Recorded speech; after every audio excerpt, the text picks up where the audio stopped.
Lauren Boebert is finding out very quickly that you cannot run away from your problems, especially if you don't actually try to run away from your problems. I mean, she went from the 3rd district to the 4th district in Colorado, so literally the neighboring district. Y'all share a border. And voters, her new constituents in that district, are already sick and tired of her, and many of them clearly seem to just straight up hate her. On Friday, The Independent published a massive new report where they actually went and they spoke to voters in her new district, including some Republican officials, including some Democrats. But here's what they found. They found that overall, there's a general sentiment that people don't like her. Okay? They call her a carpetbagger. They say that she is, basically district shopping, that this is just a power grab for her to keep her job because she's got nothing else to fall back on. It was actually funny because one of the Republicans they talked to mentioned that, and I had said that a couple weeks ago. So they're like, yeah, obviously she wants this because she doesn't have another job. But let me read you some of these quotes. This is a local Republican official who said, quote, "You might be shocked at how many people are not happy about it. This just naked power-seeking behavior to save the seat doesn't really sit well." Another one said, "You can imagine the campaign ads that her opponents are going to run. It's going to be dark, grainy footage of her in the Beetlejuice theater." And that was actually in response to the fact that there are some voters in that district that the Independent spoke to that didn't know about the Beetlejuice thing. They didn't know about it. They didn't know about the incident, a week and a half ago or whatever in the restaurant with her ex-husband. So there's tons of things that these voters who already aren't big fans of her don't even know about.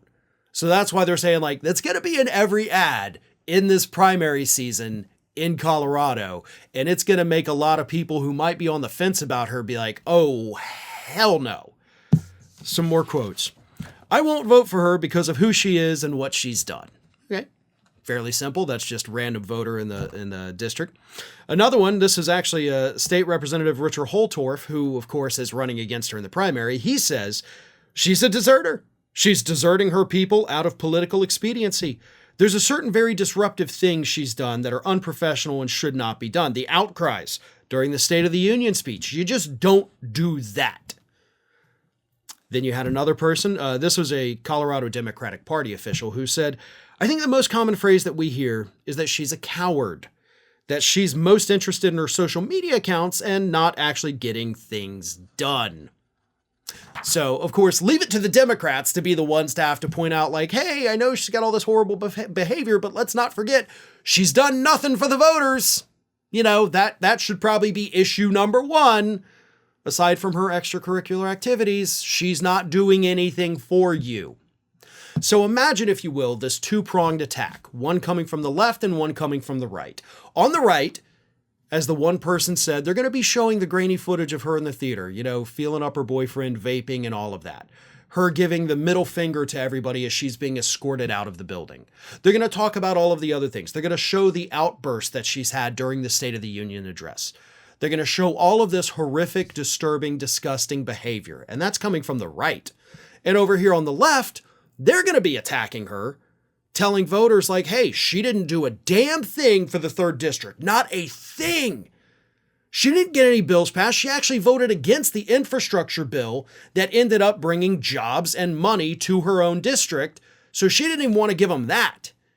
So they're going to attack her on policy from the left. They're going to attack her on behavior from the right. And I think all of this culminates in Lauren Boebert spending her last year, this year, in Congress. I do not think she wins. I don't even think she wins that Republican primary. I think before the election even happens, I think Lauren Boebert's already a lame duck in her last year in Congress.